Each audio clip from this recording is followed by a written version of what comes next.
Okay. So sit comfortably, look at your breath, look inwards, listen inwards, and join your palm at the heart center. Relax your shoulders. If you can sit cross-legged, that'll be great. And relax your thighs. Relax the entire body while keeping your spine and your neck erect. We'll say 3 Omkaras real quick. So Omkar is a sound. It's a vibration. It has a frequency that really helps body physiologically as well as psychologically, and somewhere at the psychic level. It does something inside. It has no meaning, so it's a very, very non-sectarian sort of sound, primordial. They say that the universe hums, and that hum is in the Omkara.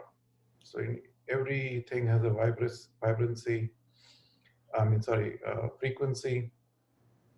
And Omkara has that primordial frequency that aligns some psychic things in your body. Okay, so let's start. Take a deep breath, close your eyes, look inwards.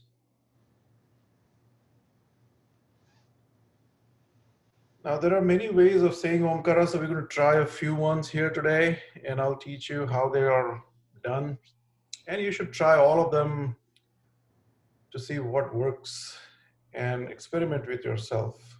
The yoga that I promote is mostly about the experimental yoga. It's about observing yoga. It's about awareness yoga. It's about witnessing. And that witnessing is tatastha. Tatastha means you sit on the bank of the river, on the tat of the river, and just observe that river inside. Tatastha.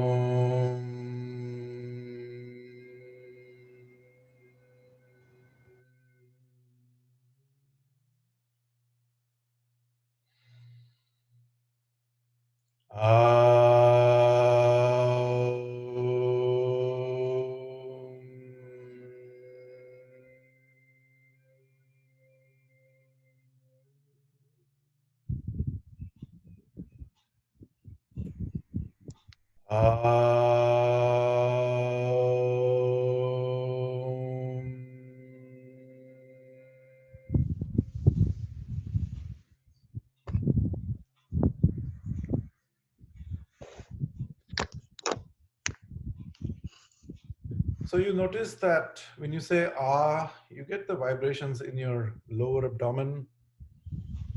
And as you gently close your mouth, gently as you close and then the lips close, these vibrations move upward, upward. And the moment you close it, they transpose into your cranial region, into your brain. It just completely reverberates all along the body. So it's a fantastic mind calming thing that you can do for yourself.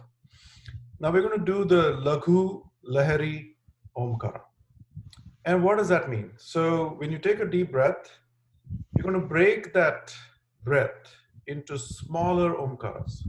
So you're going to go like a in a circle like this. Okay. So you're going to say Om, Om, Om, Om, Om, and see what it does. And again, you have to observe within. That's the only thing you can do, to be honest. You can observe deeply inside, see what's happening. Okay, so take a deep breath. And if you want to observe me first and then follow me, that's okay too. But it's not that difficult. There's no rocket science here.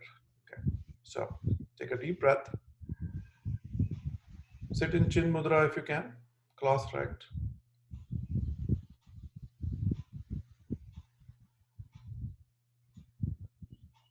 Om.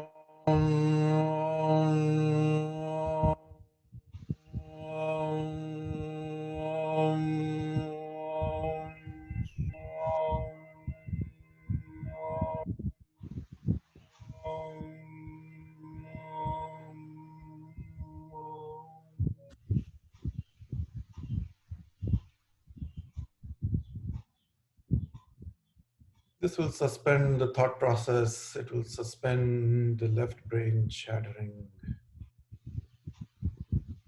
And I don't want to condition your mind by saying these things, but this is what I observe typically when I do this. It's a very, very powerful tool. The humming, that humming and that vibrations and those frequencies basically calm your mind down. Now, think about this, why we have the ghanta in the temples when you enter. That bell, when you ring it, probably goes like this. Om.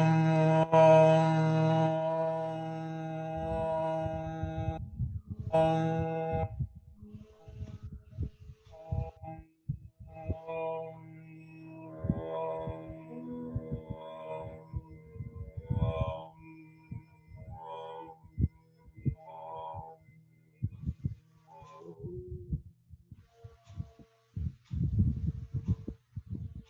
And so when you enter a temple, you play that, you hit that ghanta over there, and suddenly there is this break. You had a thought process before entering the temple, and then suddenly you hit it with this sound.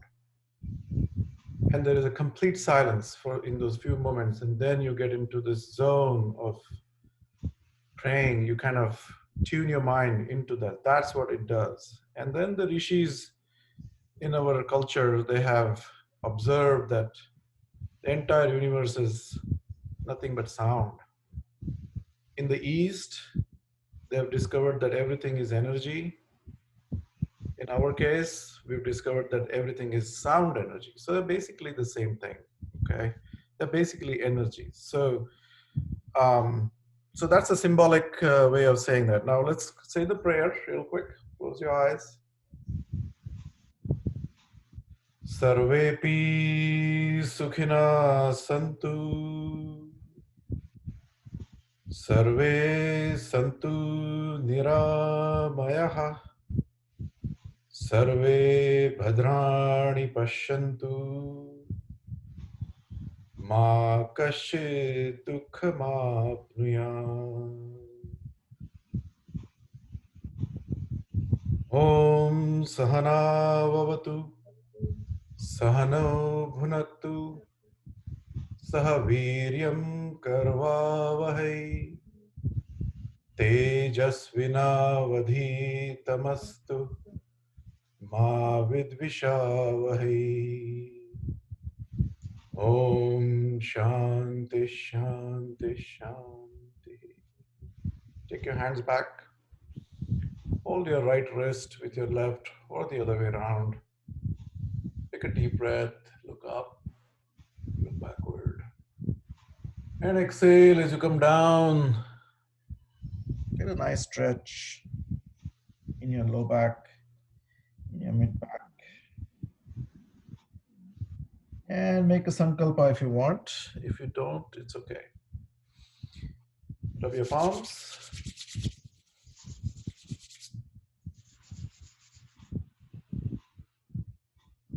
Okay, very good. Amit, one request. Yeah. I think, I don't know, but between Bhavna Pandya and your video is getting switched. I don't know if everybody's getting it, but Bhavna Oh, Pandya's video is distracting because it's taking okay, away guys. from your video. They should mute You it. guys all need to mute first of all. See, she is, yeah, because we cannot see you. Okay, I'm sorry. Thank you. Yeah, that's okay. Thank you. Yeah, Amit, because I'm not getting that here. So, anyway, so please all mute. I'm still hearing somebody's sound. you can also pin Amitji's video on your screen. So if somebody else is speaking, you won't be able to see that video.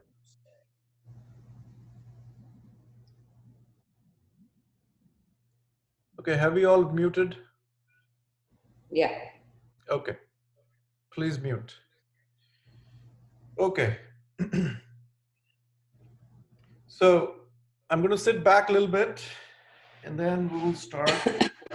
You can see me clearly. We're going to do some simple back twists. Simple, nothing too crazy. Just sit on, if you can sit on a block, that will help you. Just sit cross-legged, simple cross-legged. Okay. You can move your legs out a little bit like in a swastikasana. So my shins are crossing in the mid position like this. And there's a good support to the knees. Okay, so this heel is supporting this guy, this heel is supporting this guy. Okay, now take your right hand, put it on your left knee. And if you're slouching like this, make yourself erect. Okay, and the block will help you do that. Sit erect, put your hand here, and then this hand, put it just behind your buttocks, just behind, not at the back. Don't lean back like that. Put it right behind us so you kind of support yourself, and then twist.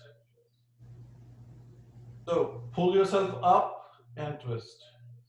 Pull up and twist. At every breath, when you exhale, pull yourself up and then breathe. Exhale, twist and breathe.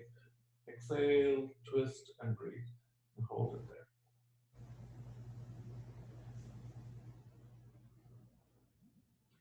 And come to the other side. Always do complementary asanas. Okay, so always get the other side. So put your hand on your right knee, right hand to the back, and with your back hand, you push yourself up and then twist.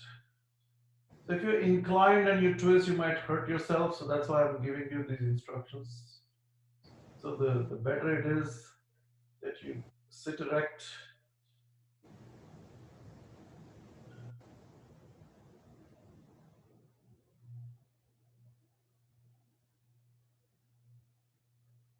Okay, very good.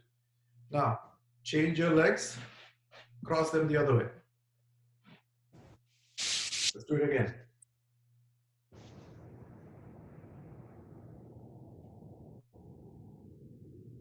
And be gentle to your spine because you don't want any kind of spinal injuries. So what you have to do is you have to go to the point where you cannot go back and just pull back a couple of degrees back so that you can be steady in that position. Okay, sthiram sukham asanam. So steadiness is very, very important. So when you push yourself too much, what happens is you get restless at that point. You're not comfortable. So you need to be comfortable for a long time. Okay. So hold it there. So you twist and then you pull back a little bit. And every day, if you do this slowly, slowly, your body will succumb to it. The body will start cooperating. Okay. Let's do the other side.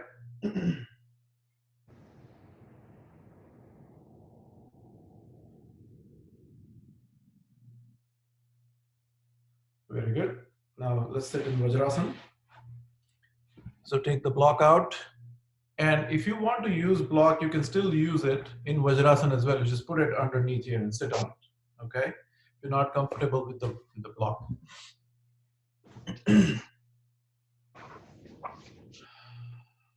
Close your eyes. We'll do some Prana Karshan Kriya real quick. Hands on your knees. If you want to put them like this, you're welcome to do it. Chin Mudra, welcome to do it. I typically don't. I just like to sit like this, just calm and quiet. Take a breath in. Observe your breath. Bring your entire attention to the breath going in and breath going out. And once you are settled in a couple of breaths, the Prana Karshan Kriya allows you to make an inward journey from the base of your spine, which is the Muladhara Chakra, which is at the perineum. So from that perineum, as you breathe in, you're going up, up, up, up, up, all the way to the crown of your head, right here. And then when you breathe out, you're going to make the journey backward the same way. Now, I cannot move my hand at the back and show you, but your journey is along the spine. It is not here. It's not on the front side. Okay, so it's along the spine. Internally, you're going to make that journey. Okay, so let's close your eyes. And as you breathe in, internally you say, so. At the end of the so, you should be here. And as you breathe out, you say, but internally, not making this sound. I'm just showing you because I can't otherwise show you. Okay, there you go. Breathe in. Somebody is not muted. Please mute. Please help yourself, help others. Please mute.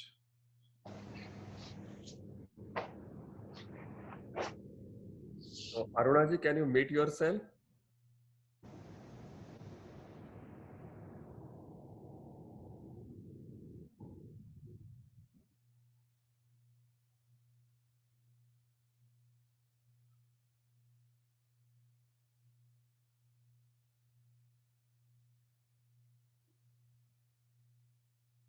Okay. Let's do the Yoga Mudra. We'll do the one that we learned. We learned 3 types last time. So we'll do the 3rd type. So join your palms. And synchronize your movement of your hands as you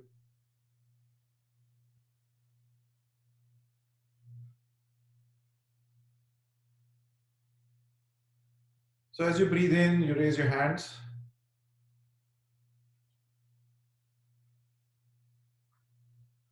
And connect your biceps to your earlobes right here. And as you breathe out, you bend forward from your low back.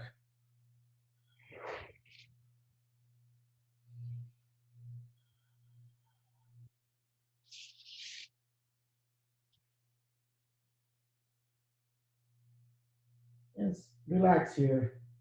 See if you can touch your forehead to the ground. Somebody is still not muted.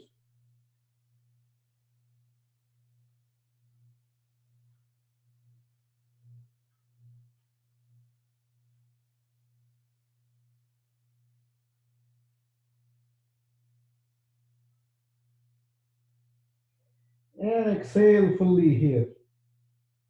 Get a nice exhalation, like blow your nose. And inhale and come up.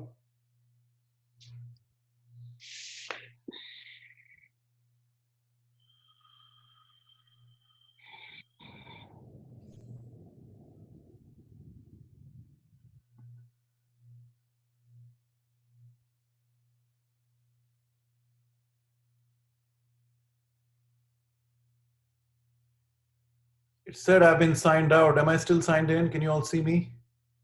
Just give me a thumbs up. No need to say anything. Okay, good.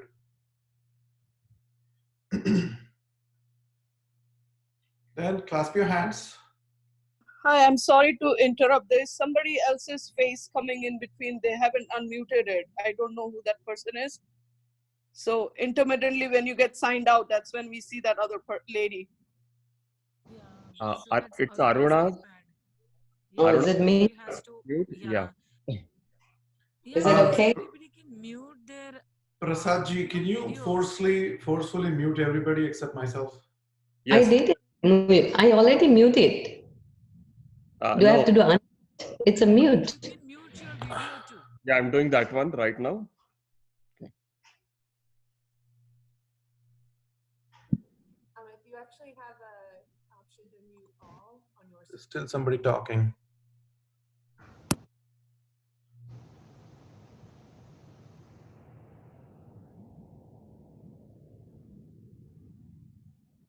Are we okay now?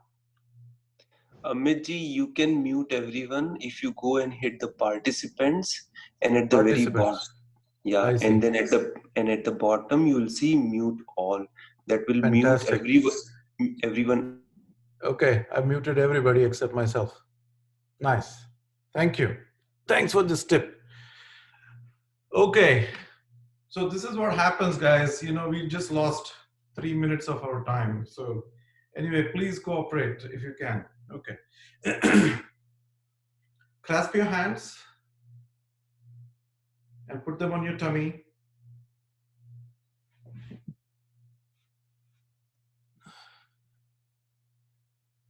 And close your wings tight against your torso. Okay. Now, I'm purposely showing you this way because last time we did it the other side, so sideways. So now take a breath in.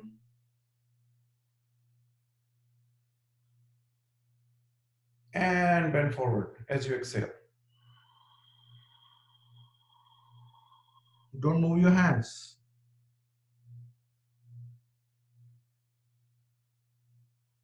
And then when you come to a point you cannot go any beyond, release your hands.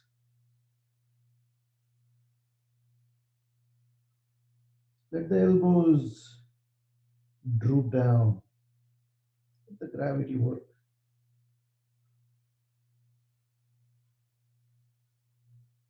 Stay here for a couple of breaths. You'll get a nice pressure on your internal organs right there. Your tummy, your liver, your pancreas, all kinds of bile. Everything will get nicely massaged. Then you exhale. Raise your head first and then your low back. Okay, so we did this mudra number 2. Okay, yoga mudra number 2. And the last one, we're going reverse way this time. So hold your hands like this, or you can clasp your hands at the back and sit erect. Take a deep breath and come down.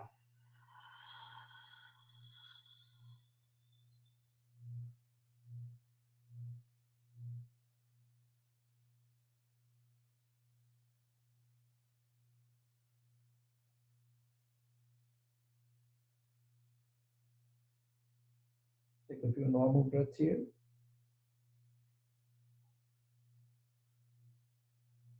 Exhale. Breathe in, raise your head first, and unhinge yourself from the hips. Perfect. Okay. So we'll go into standing poses a little bit, do some Surya Namaskar, and then we'll come back to Shavasana and Pranayam. Okay, so I'm going to see if I can adjust this real quick. All right. Can you all see me? Just give me thumbs up. Okay. I believe you can see me. All right. So we're going to do Urdhva Hastasana first. It's a simple exercise. Stand in Tadasana. Your toes are together. And bring your hands to the chest and outward. And stretch yourself. And look up. And notice the tingling sensations in your fingertips. Tingling sensations in your palm. And notice that your body is swaying. It's a version of Tadasana. It's also called Urdhva Hastasana. And put your hands down. Now we're going to do the Prana Mudra. Put your feet just by the side a little bit. Put your hands here. Now you can lock them up like this if you want it, okay? But just kind of put them on top of each other. Now, we'll move back a little bit more. Now, you breathe in. Breathe out.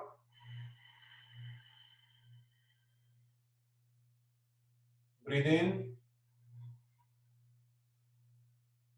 And breathe out. Now I'm doing the ocean breathing inside, so I'm constricting my epiglottis a little bit. So it's a very simple as you, when you open your mouth and you blow, that's the sound I'm making, but inside. Okay, so palms on top of each other. Breathe in. Breathe out.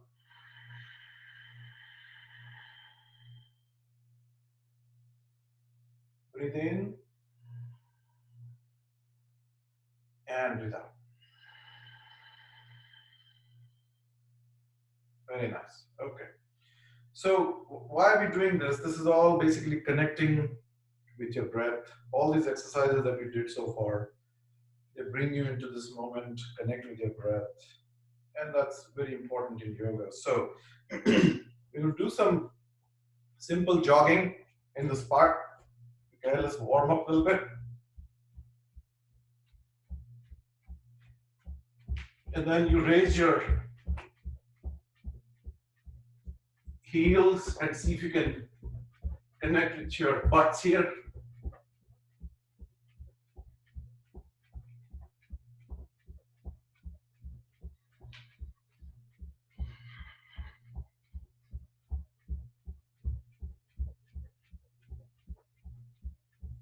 So we are trying to raise the heart rate.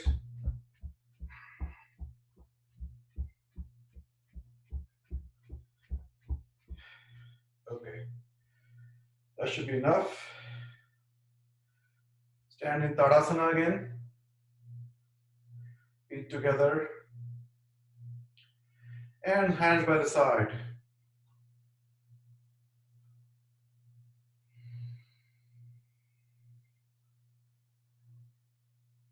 And internally witness that the mind-body system has basically shifted from homeostasis. It is excited, it is stimulated. Observe that. Mind you, observation is not an action. It's just observation. It's just complete inaction. So observe that your mind is racing, your body is panting, and then there are these gross sensations, but there are also these subtle sensations in the fingertips, at the palm. Your palm chakras are active right now. And then there are chakras in your fingertips that are active. And all of that is emanating with energy. We started with the pranam mudra, we started with the prana mudra, yoga mudra. All of those mudras have activated certain psychic centers, and then we excited the body now. And everything is fired up. You're all ready to go. And observe your soles of your feet and how the mind is wandering, how the winds in the mind. She's shaking your tree. You're kind of wobbling a little bit here, there. Your body's trying to keep yourself still. But the wavering mind creates these winds. Those winds will wobble the body. Okay. Now, let's have a last stretch before we do it. Okay. Clasp your hands and stretch yourself up. And move on the side. Push your hips to the right side. So automatically your hands are going to go this way. And breathe in and come up. And push your hips the other side. Now maintain the connection with your biceps and the earlobes. Okay. Do not let your hand fall down like that. Keep it straight. Up like this. Okay, there you go. Very nice. And exhale to the left. And exhale again. And inhale. And exhale. Very nice. Okay, now we're going to do Ardha Kati Chakrasana. We're going to do simple exercises today mostly and not stress ourselves too much unless you think that Surya Namaskar can stretch you out and stress you out a little bit, but that's okay. Spread your feet just a touch apart so that they're parallel to your hips. Put your left hand on the left side and raise your right hand up.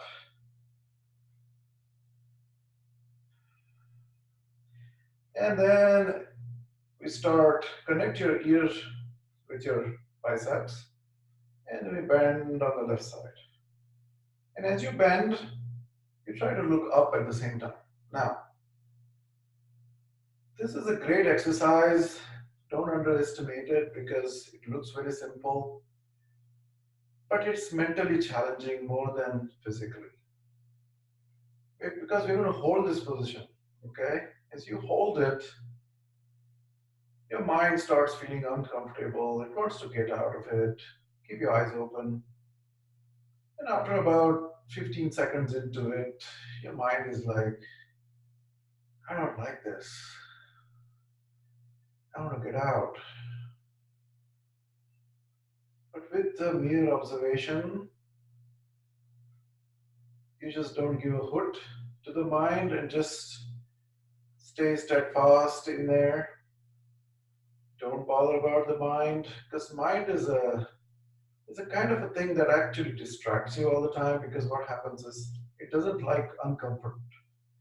It doesn't like any kind of discomfort. So the moment you go into the discomfort, your subconscious mind and the conscious mind are revolting from within. And observe that. That's the fun. The fun of observing the mind. Because it's trying to say, I don't like this, I want to get out of here. And you hold. And you hold like Mahavira stood in the jungle, staring for hours out there. And this is the asana of the Purushartha.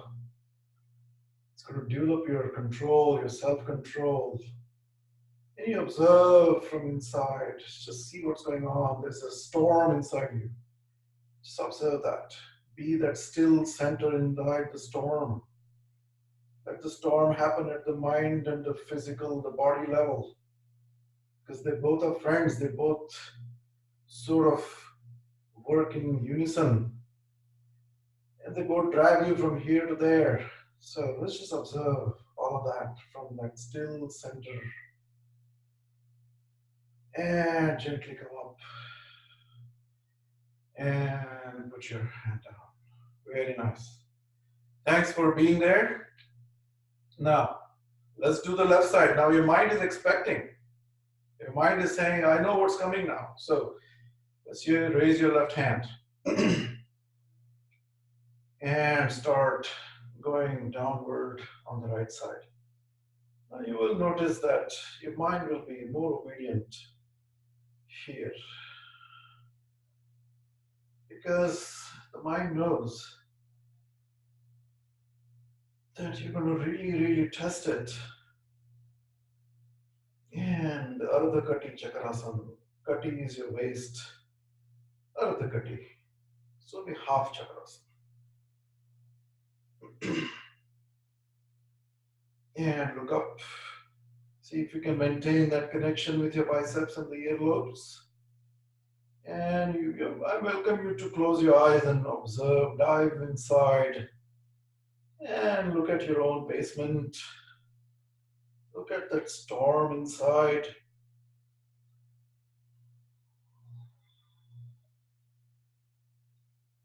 And this is what this asana prepares you for facing difficult situations in life. And any pose, if you really think about it, any pose after a while gets very, very uncomfortable. Okay, so now we are all ready to do the Surya Namaskar. Stand about 8 inches away, leaving enough for your forehead and nose and your chin to just down. And gently close your palms. Come to heart chakra. Namaskar Mudra. Focus your energies completely on your Anahat Chakra, which is your heart center along the spine. This is the time to activate the Anahata. Anahat, it's a beautiful name. Ahat is striking, and Anahat is sound without any kind of striking. That's Anahata. So Omkara is an Anahat sound. Om Hiranmayena Patrena Satyasya Pihitam Mukham Tatvam Pushan Apavranam Satya Dharmaya Drishtaye Om Ram Mitraya Namaha. Slide your palms down to your navel and maintain that connection of your palms, your wrists, everything is still connected. Maintain that, feel that engagement of your forearm right there. And it's great for carpal tunnels. It improves your wrists. It gives that nice massage to your forearm. And then you go out and breathe in and come up. And push your hips forward, okay? You're not bending backward, just push your hips in the front. And let your head fall down, look at your own thumbs. And breathe in. And gently bend from your hips. Do not round your back. Go to Samakonasana right here, which is a 90-degree pose. So you're bending from here and you're looking up, and by putting the hands out, it will help further bending with the gravity, and let it happen. You be that still center inside. Let this storm between the mind and the body, let it happen out there. Just observe. That's the fun of just sitting inside, relax, and let the body do its thing, let the gravity do its thing, let the mind instruct the body. And this is where the mind gets a little bit of fun, because it's not about, we're asking the mind to do something now. So it's happy, okay? Mind is happy when it is doing something. Mind is happy when it is engaged. Mind doesn't like present moment. It cannot survive because the energy, your own observation energy, is so powerful that the mind completely withers away and falls down like an empty glove. You do your gardening, you wear the gloves, and when you're done, you put those gloves away. When you put the gloves away, not even one finger of that glove can raise its head and say, I need something. No. It just sits there while you go do something else. The next day you pick them up again. This is how we need to train. We need to train the mind so that the mind doesn't use us.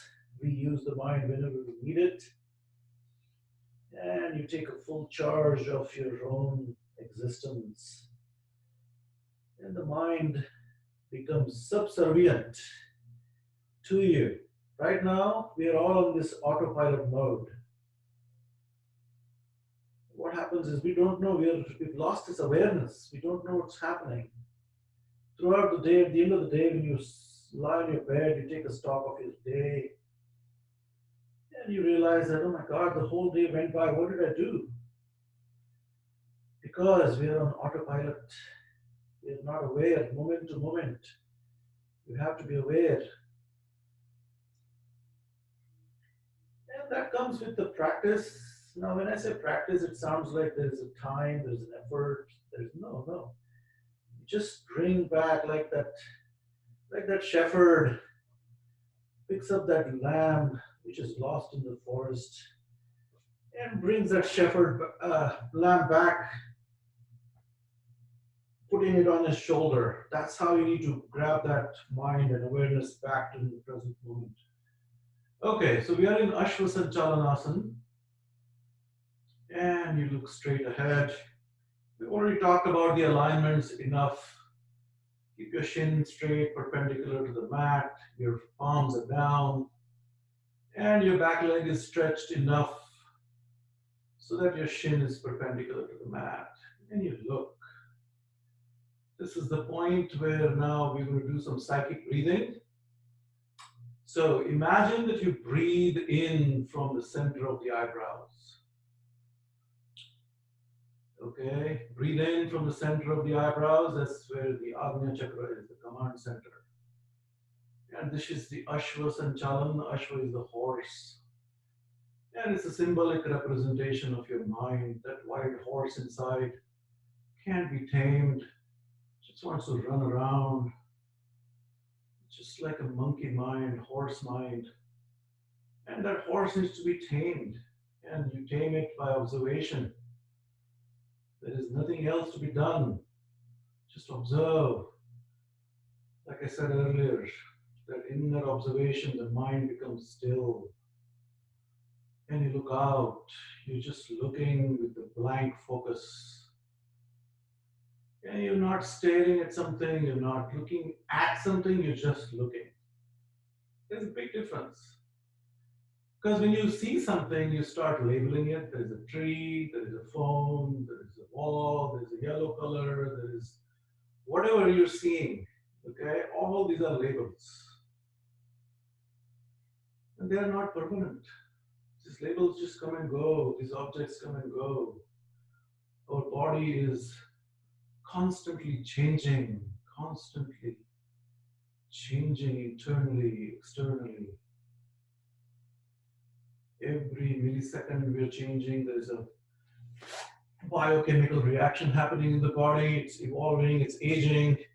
All kinds of stuff is happening. So you are not the same. The only thing that doesn't change is that still center within. And that's the center to be aware of. And that's where the true nature of the self. Fantastic. We are in the fourth position, Chatwari, Dvipada Prasaran. And keep your body absolutely straight. Look at the front edge of the mat. And you may observe that you have a subtle vibration, subtle trembling. It's a core engaging exercise. Okay, this is where your core is developed, your Manipur chakra, your Swadhisthana chakra, all of these are getting activated. Your Agnya chakra is activated. Okay, so put your knees down. Don't move your hands. Hands stay where they are so you get a nice stretch in your back. And we relax here. Let's see if you can touch your forehead to the ground.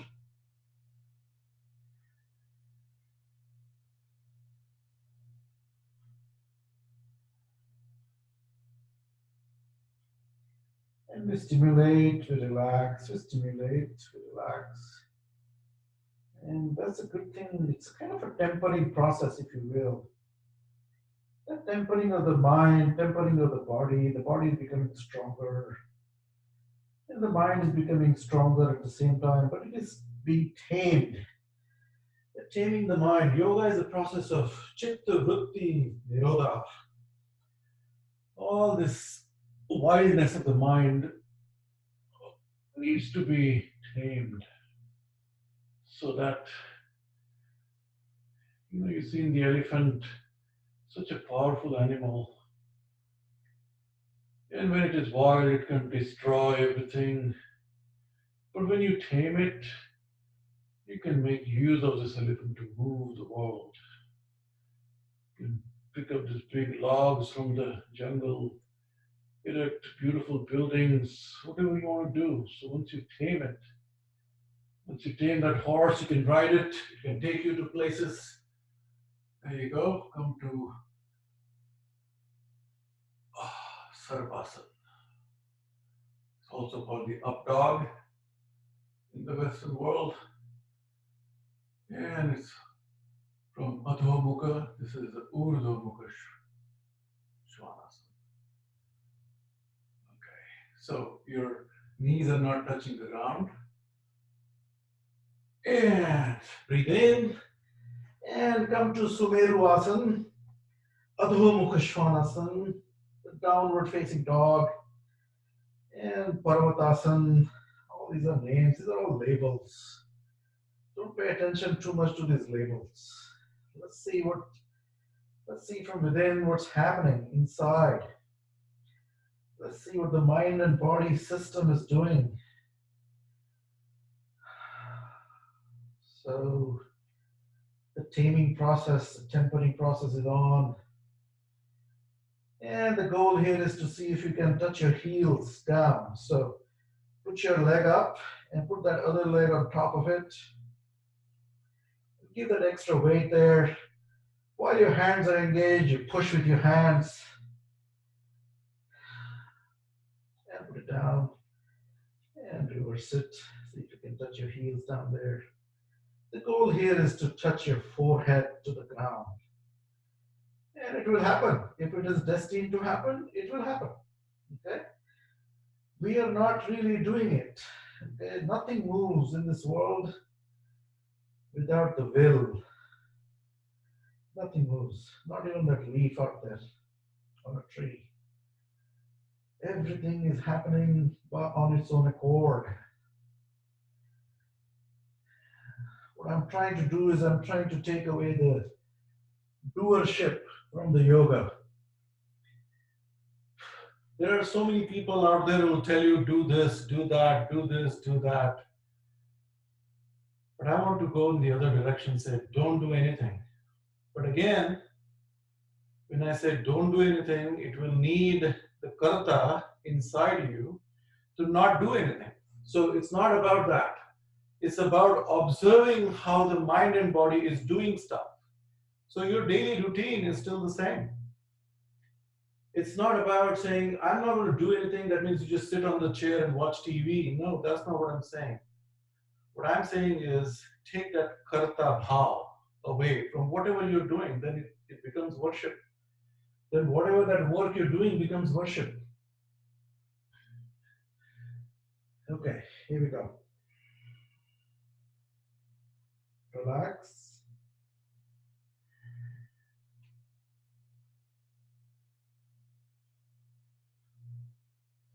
And breathe in and come up and put your left foot between your two hands. And we're back to Ashwasanchalam.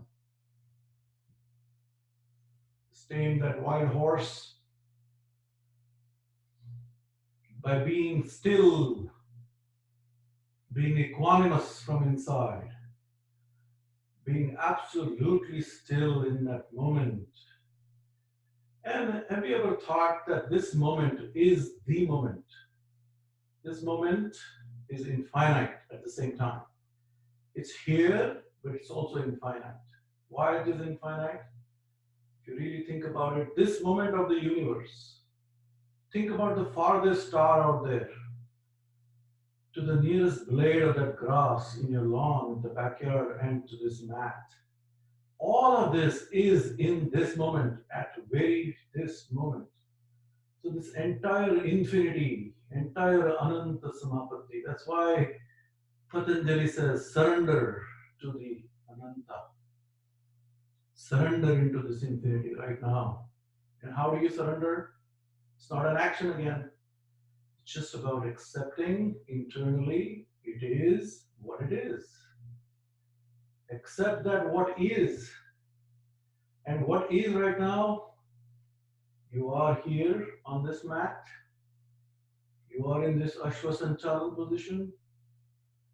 And your mind is being tamed by not labeling anything, by observing with equanimity. And just observe. Rest of the day, we will use this mind as a tool. Just observe all that. Okay, we're going to train this mind today. All right. Now, breathe in and come up. Put the right foot and breathe out at the same time. Now, get back to Padahastasana. Put your feet together. Your hands are by the side.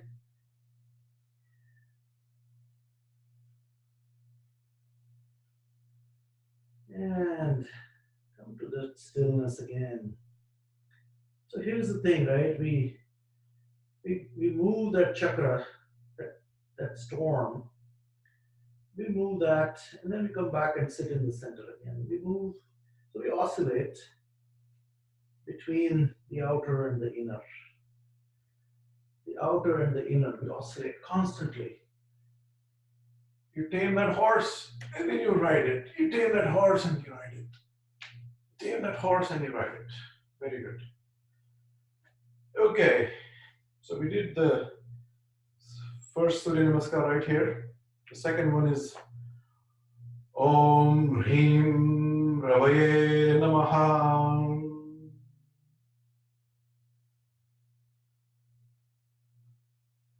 Slide your palms down and out and hold. And I'm going to speed up a little bit here. So put your hands by the side. Padahastasana, take your right foot back. Now observe that your mind is instructing your body. And the body has no intelligence. It has that gross intelligence, if you will, of the sympathetic, parasympathetic nervous system. All that gross intelligence is there. The body knows when it is hot, move away. When it is cold, move away. Those kind of things. Now, here, the mind is a friend, and it is taking care of the body. Okay, so when you're instructing, when the mind is instructing, the body just follows. Okay, the body doesn't know anything better, so the mind says, "Put your right foot back." It puts its right foot back. Okay, then you're going to put this left foot back, and you observe that from that still center that your mind instructed the body, and the body followed along. Okay, here we go in the Chatwari position. And you choose to look ahead for the Agnya Chakra, or you choose to look down for the Manipur and Swadhisthana. And come back and relax.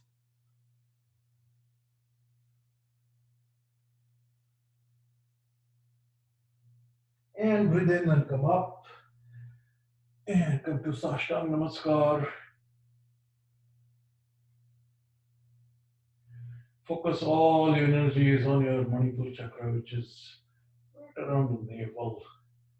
That's where the solar plexus, 72,000 nadis come together.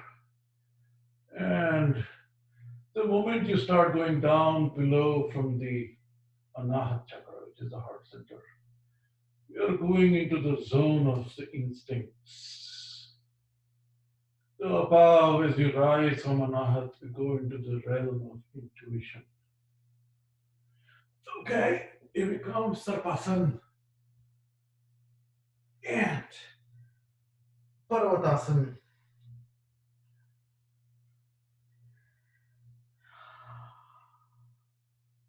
And you can use this ocean breathing that I was telling you earlier. Constrict your epiglottis in your throat and do this hard breathing. That hard breathing will relax your body. It will also help you connect with the breath, and the breath is the connecting link between the parasympathetic and the sympathetic. Okay, and we relax here again.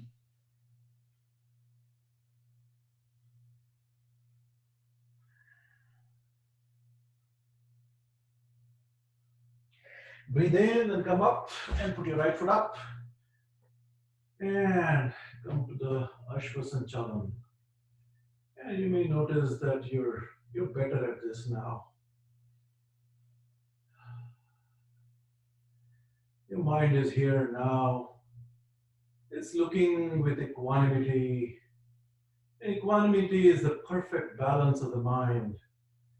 It doesn't oscillate between craving and aversion. The mind is always going from raga to dvesha to raga. It's always oscillating between that. I like this, I don't like this, I like this, I don't like this, I don't like this, I like this. That's what's happening constantly. We are not even aware. And that's happening at such a deep inside the subconscious, because subconscious is what rules. Subconscious is that wild horse, that wild elephant inside has tremendous power. Tremendous. It takes over. And when it takes over, boy, I tell you, nothing can stop it. You become wild, you lose control, you start throwing things around, you throw fits, you get upset, you sulk, you slam the doors, throw the dishes around, all kinds of things happen. You don't know what's happening. Yeah. So this yoga is the intense study of the mind and the body. And ultimately at the psychic level, into yourself, into that awareness, into that consciousness. And that consciousness tattva, as we call it, the tattva is all over, it's ever pervading, pervades everything, it's there in every little thing. And it is infinite and so on and so forth. It can just keep on going. Okay, so now,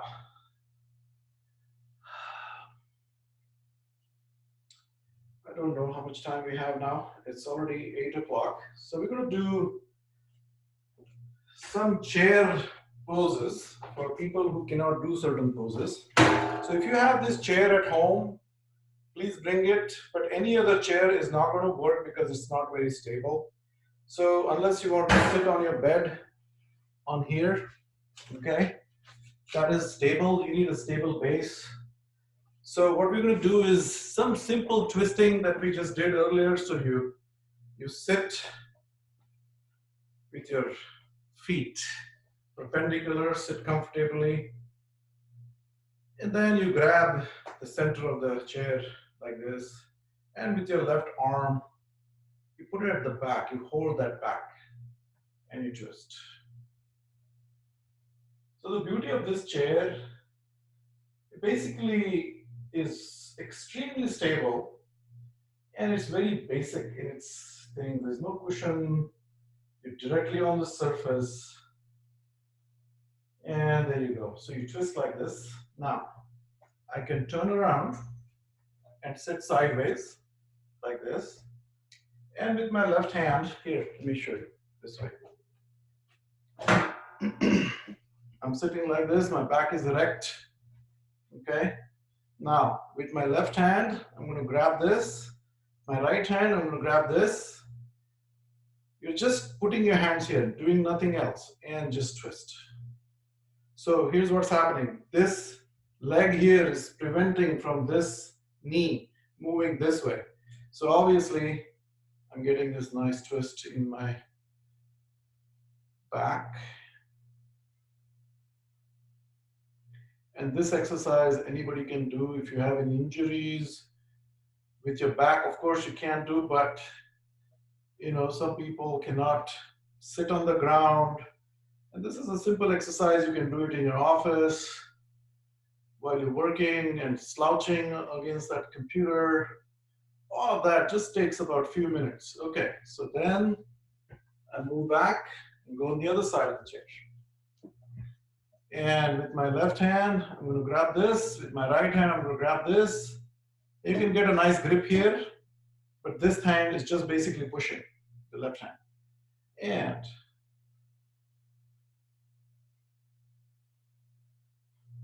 very good.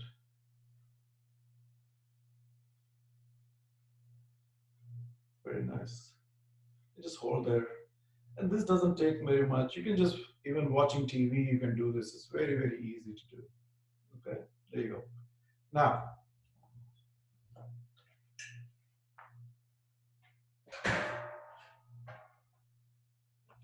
I can sit on the chair, spread my legs out there. Okay, so what happens in the forward bend typically? Either you can sit on a block or you can sit on the ground depending on your level. But with the forward bends, you cannot really push yourself, beyond a certain point. Okay, so what this does, it allows me to sort of spread my legs comfortably here, and I'm holding the chair at the back, and I'm just basically leaning forward. When you lean forward, the gravity of this part of the body is trying to push me down. So again, using the gravity is the best way to practice yoga because it takes away your effort from within, and that will calm your efforter. That will calm your karta. The karta bhav goes away by using gravity. Okay? So when you're doing this, put your hands down and just observe that and see if you can grab your left toe and see if you can grab your right toe and see if you can put your head down and stay right here. So again, the gravity is going to act and it's going to stretch all these calf muscles, your hamstrings, all of that gets nicely stretched and you hold, okay? Just hold there. And again, you come into this equanimity position. So now, if you don't have the chair, you can sit on the bed here, okay? You do the same thing. Spread your legs and then grab it. If you have a couch next to you, you can sit on the couch. There you go.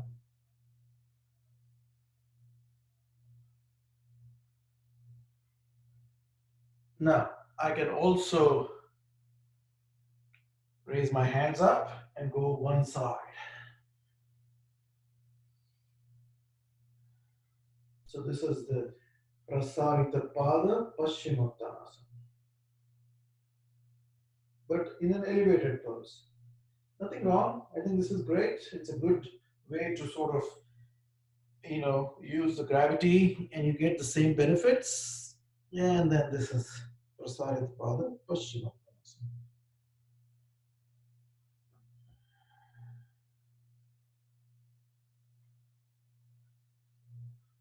Very nice. Okay. So that's every week I'm going to introduce you different exercises that you can do simply with the chair. And there's a book called Chair Yoga if you want to invest in that.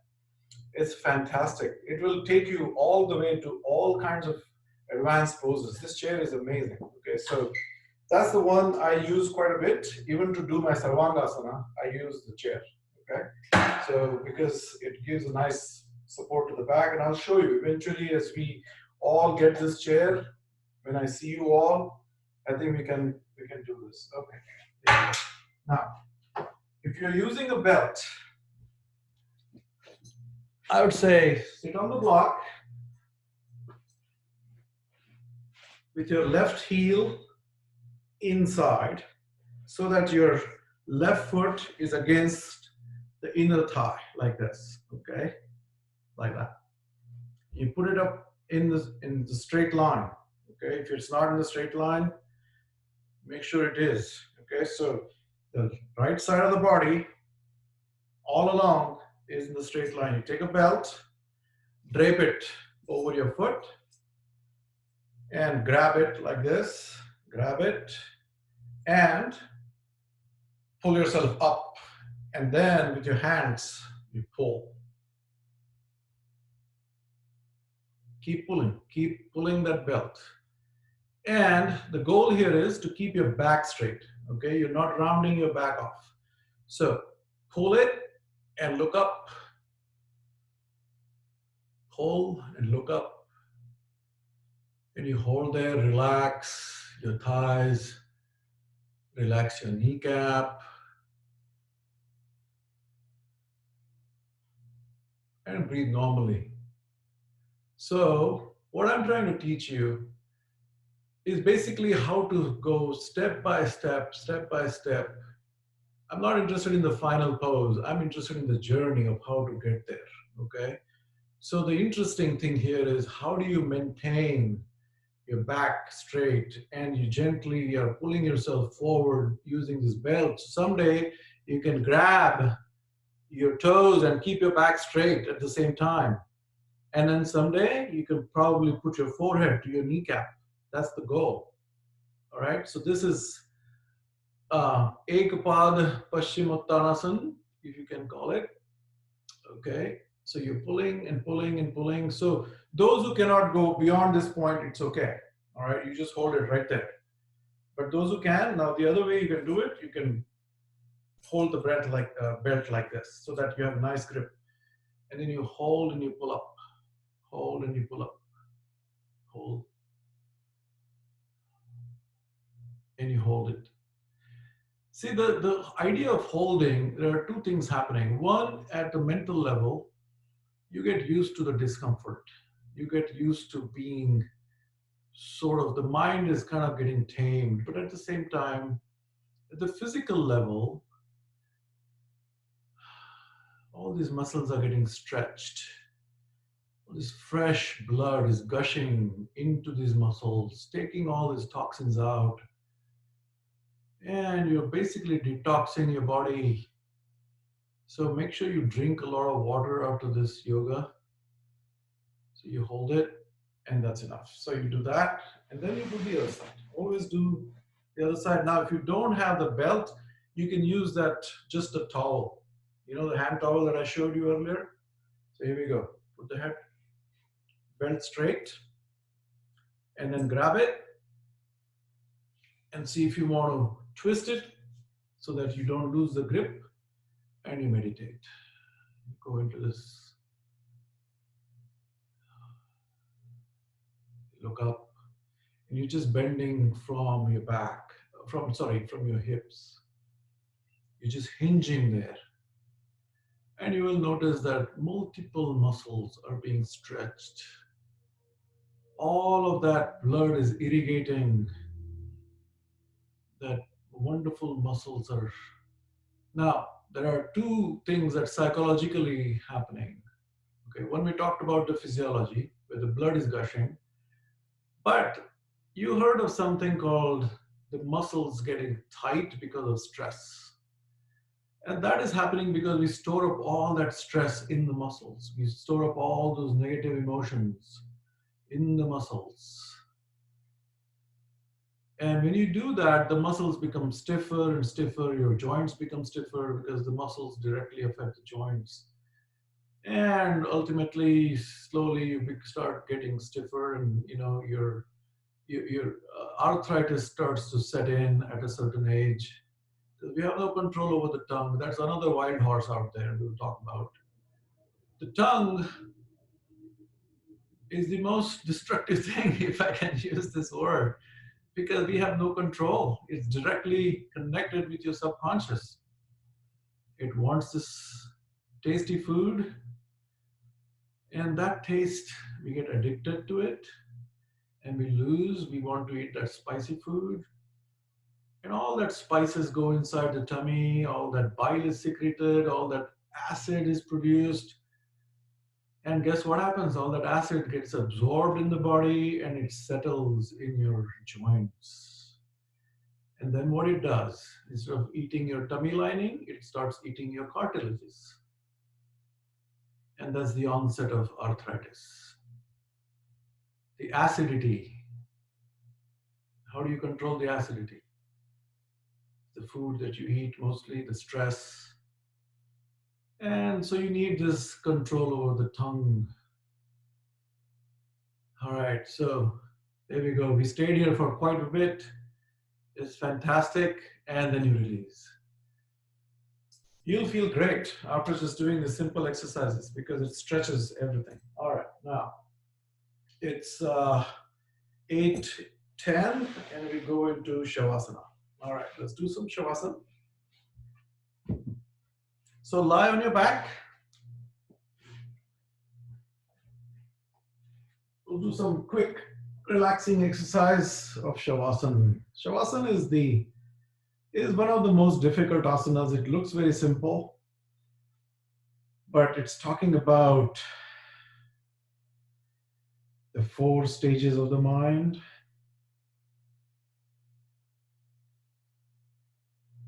Bring your breath.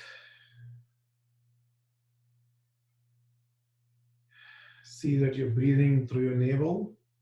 That's the psychic breathing. Breathe in through your navel and breathe out to your nose. Breathe in through the navel, breathe out through the nose. And observe that this belly button is going up and down, up and down.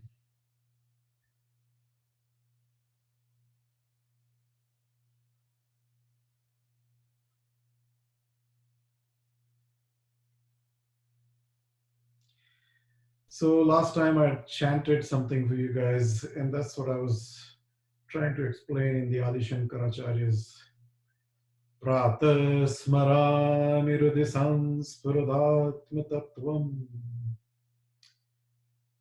Satchit Sukham Paramahansa Gatim Turiyam. So this Turiyam is the final stage of awakening. Yat Swapna Jagara Sushupti Mavaiti Nityam. So there are these 4 stages: Swapna, Jagara, and Sushupti. Swapna is the dream state, Jagrut state of the mind. But that Jagruti is really not the real Jagruti. Okay, we just wake up in the morning. We wake up in the morning, that's all on autopilot. We wake up, we brush your teeth, you do your daily activity. We are not aware. The Prakriti uses us to do all that. And the Turiya Avastha is that Sakshi, that full awakening.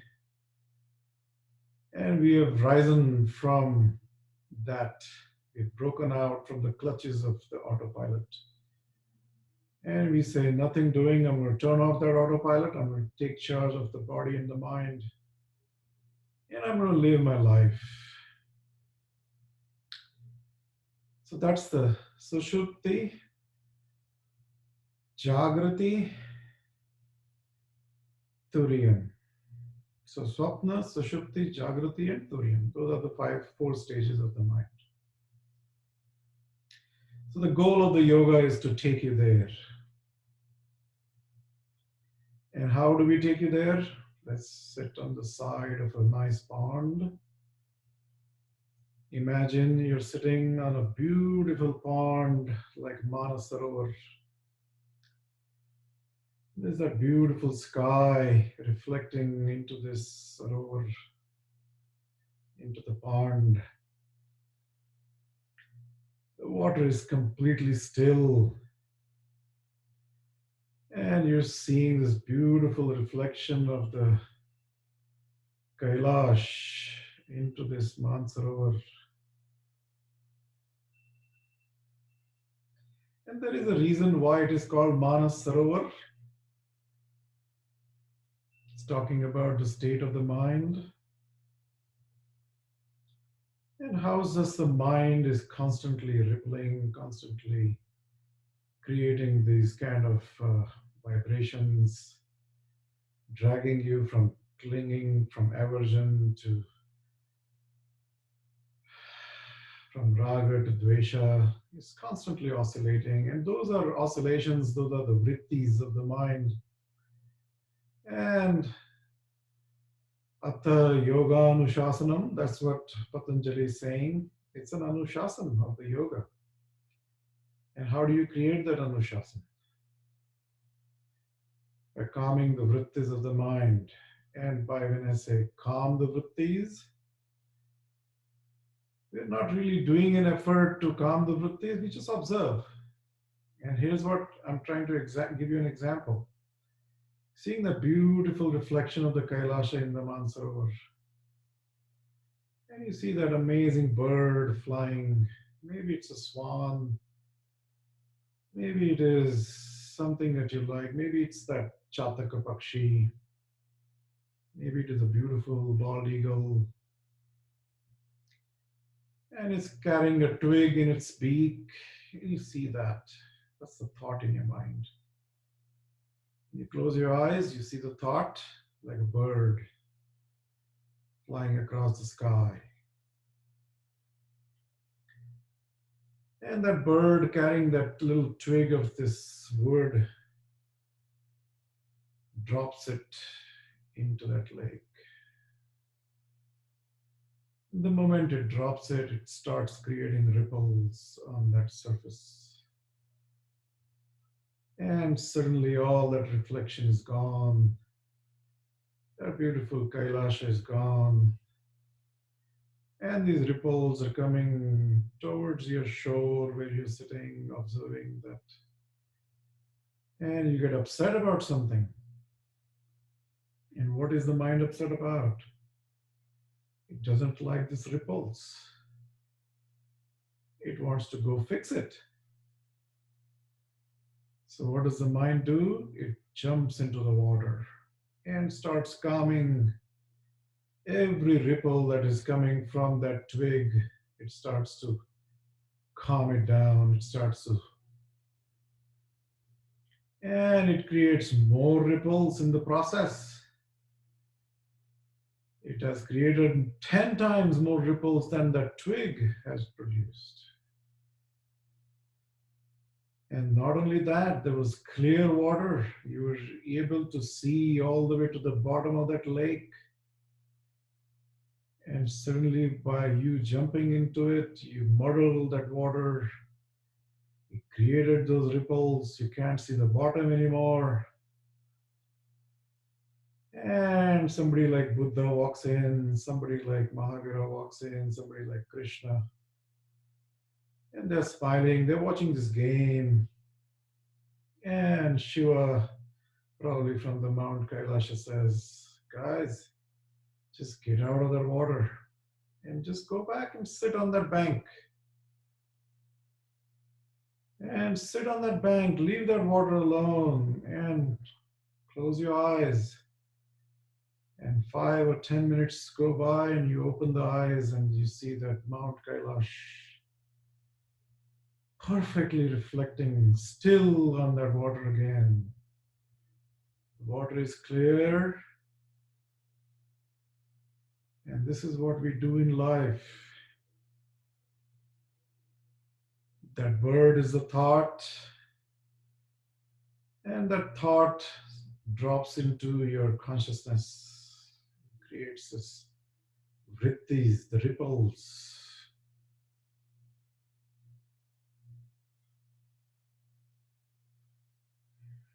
And we jump into that situation, we try to solve it. Just like the modern man is trying to solve all the worldly problems. Goes into these remote jungles and trying to modify certain things.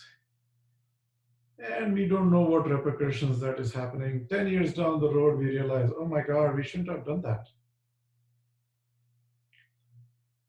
And those are the things that we do. We jump into that water, we try to fix it. We think we are doers. We think we can take matters in our hands and fix things, but the fixing only happens by observation, my friends. Let the time heal. Let that observation heal. And those ripples will automatically calm down. And you'll be at peace again. With that, raise your left hand up. And turn to your left side. And rest your head with your left biceps. Put your right hand by the chest. And push with your right hand and come up. Come to a seated position.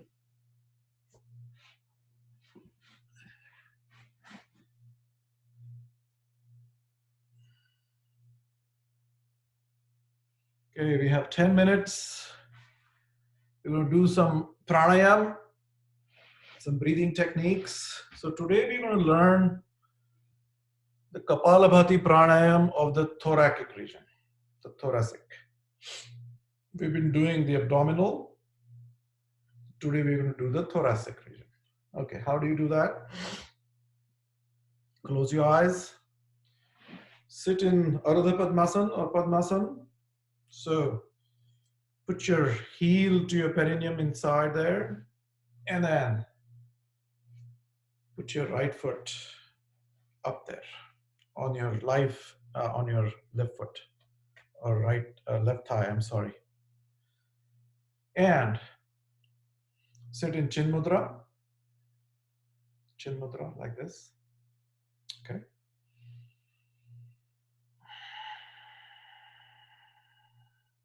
Connect with your breath. Come back to that prana krashan kriya that we started with. So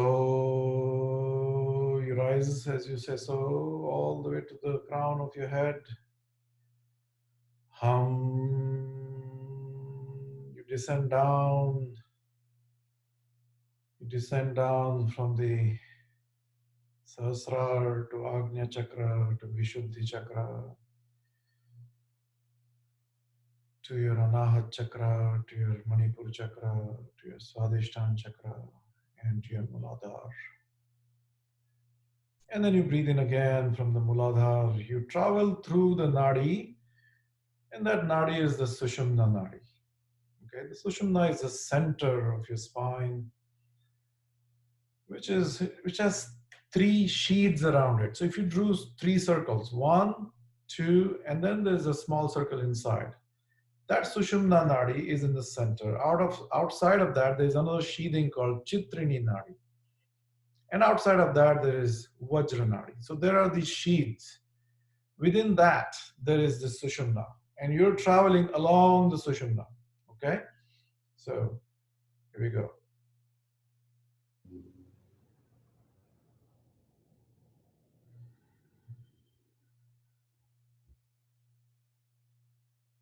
Very nice. Now, how do we do the thoracic breathing exercise? So all the while we were doing this abdominal Kapalabhati, which was forceful exhalations, and inhalation becomes automatic. Okay, so there's a force in exhalation, but there is no attempt on your side to do the inhalation. Okay, now you're going to balance the both.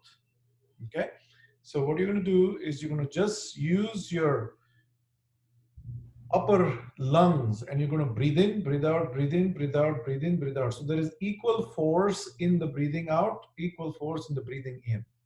Okay, so, and it is so subtle that you can't even, your neighbor probably may not even hear it. It's that subtle. Okay, so let's sit in Chin Mudra. We'll do 100 counts. It's very easy. It's not that difficult. Okay, so let's do that. Exhale fully. Completely exhale.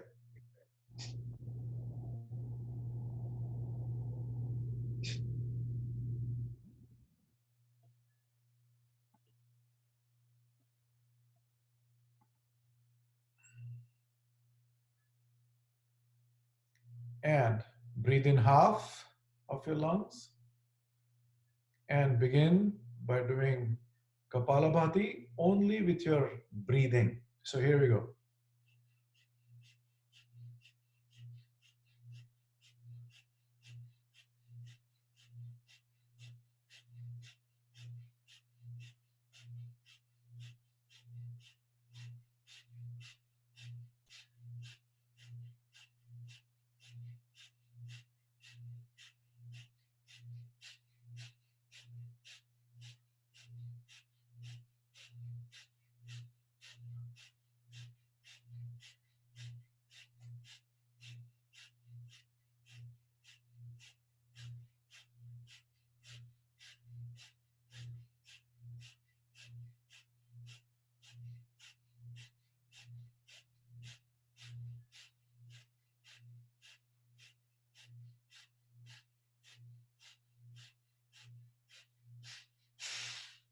Exhale completely. Your 100th breath. Leave it all out.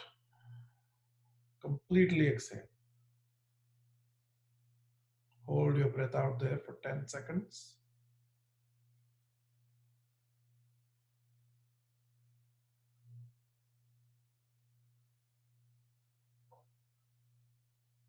Take a deep breath.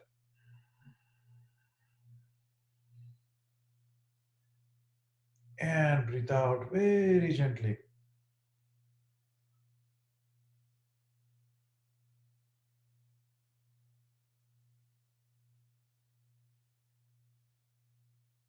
Exhale fully, we'll do one more round. Breathe in half and begin.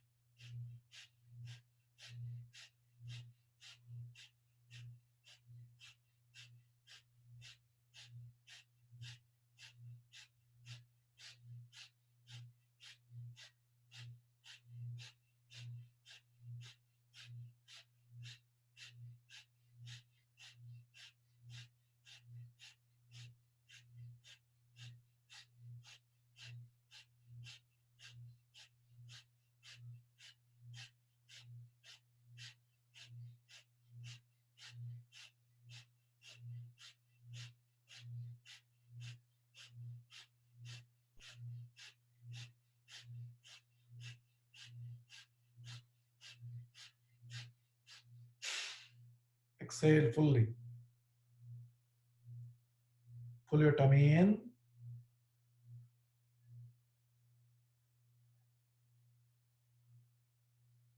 Don't breathe in.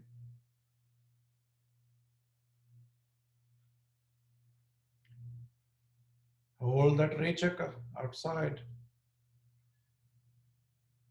with your tummy fully into Dhyana Bandha. And breathe in.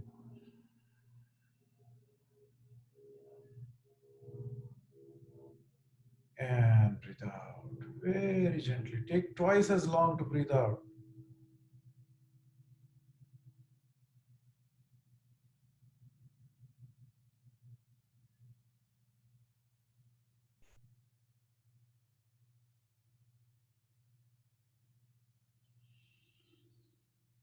Okay, we've got 1 more minute left. We're going to do the prayer and close.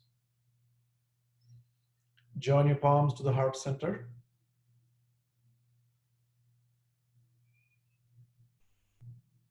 Keep your neck and spine erect.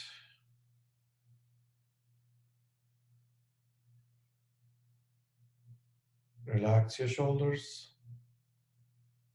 Relax your knees, your thighs. And your spine is erect. And gently bow down. Let that head fall just about a few degrees downward, so that you are in this gratitude mode, expressing gratitude towards Patanjali.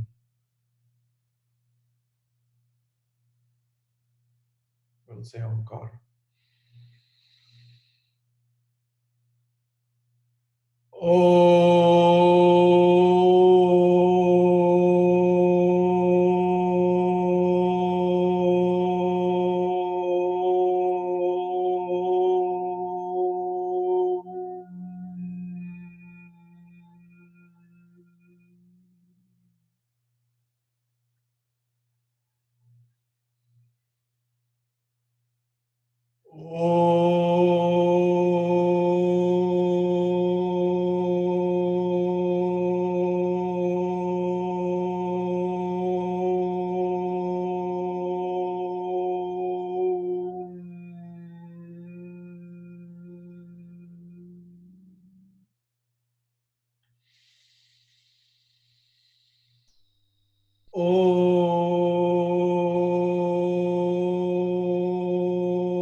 Yogena Chittasya Padena Vacham Malam Sharirasya Chavaidhyakena Yopakarotam Pravaram Muninam Patanjalim Pranjaliranatosmi Abahu Purushakaram Shankha Chakra Siddharinam Sahasrara Shirasam Shvetam Pranamami Patanjalim Hari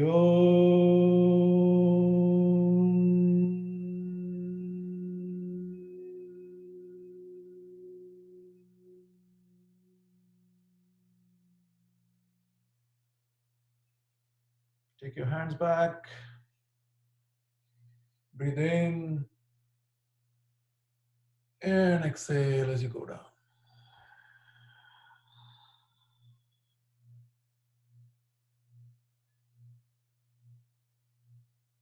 And the sankalpa we made today was to tame the mind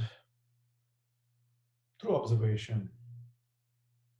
So remember that when you try to tame the mind is taming itself. And can that wild horse tame itself? No. It's impossible. It's like when you take your hand and I say, can I do wrestling with these two hands? Who's going to win? It's something like that. This hand pulls it, this hand pulls it. This hand pulls it, this hand pulls it. So it's the same mind that is oscillating from here to there. And we think that we have the control, but we don't. So when the mind itself exerts on trying to control itself, it can never win that game. So the only way you can do it is you take that glove out of your hand. So you don't give that energy to that glove anymore. And you leave that glove alone. That's how you use the mind, you wear the gloves, you do the gardening, whatever you want to do, and then you put those gloves away. This is how we use the mind, the yogic mind. This is how we train the mind, by observation. And that observation is a very, very powerful tool. It's like turning a flashlight in a dark room. Wherever that flashlight shines, there is no darkness. Okay? So wherever you observe the mind, that darkness of that part of the mind will go away. And that is the true observation. This is how we're going to someday realize that we are that. Okay? So, and that is going to happen in a split second. It will happen only if it is destined to happen. There is no karta on this planet that can make it happen. There is nothing like that. So if it is destined to happen, it will happen. Okay, so leave that to the destiny. Leave that. We just are here and now. We accept this reality, and we accept that, and we live our daily life. We practice, and we go on. Okay, so it is a prasad, that last thing that we are all imagining that yoga will give us. Okay, that is a prasad. It's not a prayatna. It's not through effort. It is given to you as a prasad. And whatever that prasad comes, you go to the temple, that prasad comes in your hand. It is given to you. You don't know what that prasad is. It is given. You did nothing to get that prasad. Nothing. Absolutely. You just eat that, you accept it, and you go. That's exactly how this journey of yoga is. Okay? You get that reward as a prasad, not by the prayatna. Okay. With that, I'm going to close today. And if you guys have any questions, if you want to say something, you can open up your mics. I'm going to unmute you all here. And I will see you next Sunday, same time. Thank you. Thank you very much. Thank you very much for joining, taking the time today to to join, and I'll see you next Sunday. All right. Thank you. Thank you. Bye. Thank you. Thank you, Yeah. Miji. Thank you. Bye bye. Thank you. Thank you, Amit. Great You're session. welcome. Thank you.